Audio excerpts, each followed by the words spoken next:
Chittariparamba government higher secondary school 1983-84 SSLC batch പൂർവ്വ വിദ്യാർത്ഥി കൂട്ടായ്മയായ ഓട്ടോഗ്രാഫിന്റെ നേതൃത്വത്തിൽ ഗുരുവന്ദനവും കുടുംബസംഗമവും സംഘടിപ്പിക്കും.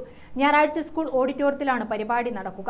പരിപാടിയുടെ ഉദ്ഘാടനം മന്ത്രി രാമചന്ദ്രൻ കടന്നപ്പള്ളി നിർവഹിക്കുമെന്ന് ഭാരവാഹികൾ കൂത്തുപറമ്പിൽ വാർത്താ സമ്മേളനത്തിൽ അറിയിച്ചു. ഓട്ടോഗ്രാഫ് എന്നുള്ള പേര് വേണം. അപ്പോൾ ഇതൊരു ബ്രാൻഡഡ് നെയിമായിട്ട് ഇപ്പോൾ മാറിയിട്ടാണ് ഓട്ടോഗ്രാഫ്. നമ്മളെ ചിറ്റേറൊക്കെ എല്ലാവർക്കും അറിയുന്ന ഒരു പേരായിട്ട് മാറി. അപ്പോൾ ഓട്ടോഗ്രാഫ് എന്നുള്ള പേരാണ് നമ്മുടെ ഈ സൗഹൃദ കൂട്ടായ്മയുടെ പേര് നമ്മൾ നിശ്ചയിച്ചു.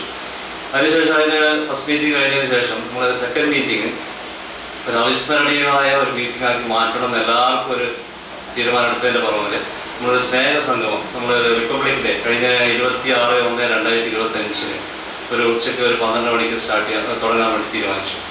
അപ്പോൾ അതിൽ നമ്മൾ കഴിഞ്ഞ മീറ്റിങ്ങിൽ പങ്കെടുത്ത 44 ആളാണെങ്കിൽ ഇപ്രാവശ്യം 70ഓളം മെമ്പേഴ്സ് നേരെ ഡബിൾ തന്നെ ഏകദേശം പങ്കെടുത്തു. ആ മെമ്പേഴ്സ് അന്ന് പങ്കെടുത്ത മീറ്റിങ്ങിൽ നമുക്ക് മുഖ്യ പ്രഭാഷണം നടത്താൻ വേണ്ടിയിട്ട് നമ്മളെ കണ്ണൂത്തുള്ള inspector of police KV Umesh sir കിട്ടി. അതിന് നമുക്ക് ആ ഉദ്ഘാടനം ചെയ്യാൻ വേണ്ടിയിട്ട് നമുക്ക് ബഹുമാനപ്പെട്ട പഞ്ചായത്ത് പ്രസിഡന്റ് ശ്രീ ബാലൻ അവർക്ക് കിട്ടി. ഉദ്ഘാടന ചടങ്ങിൽ കൂട്ടായ്മ പ്രസിഡന്റ് PV മസൂദനൻ അധ്യക്ഷനാകും. ചിറ്റാരിപ്പറമ്പ് പഞ്ചായത്ത് പ്രസിഡന്റ് V ബാലൻ ഉപഹാര സമർപ്പണം നടത്തും. പരിപാടിയുടെ ഭാഗമായി സൈബർ കുറ്റകൃത്യങ്ങളും രക്ഷാമാർഗങ്ങളും എന്ന വിഷയത്തിൽ പേരാവൂർ DYSP KV പ്രമോദൻ ബോധവൽക്കരണ ക്ലാസ് എടുക്കും. ചടങ്ങിൽ പൂർവ്വ അധ്യാപകരെയും ദീർഘകാലം സ്കൂൾ PTA പ്രസിഡന്റായിരുന്ന MP മോഹൻകുമാറിനെയും ആദരിക്കും.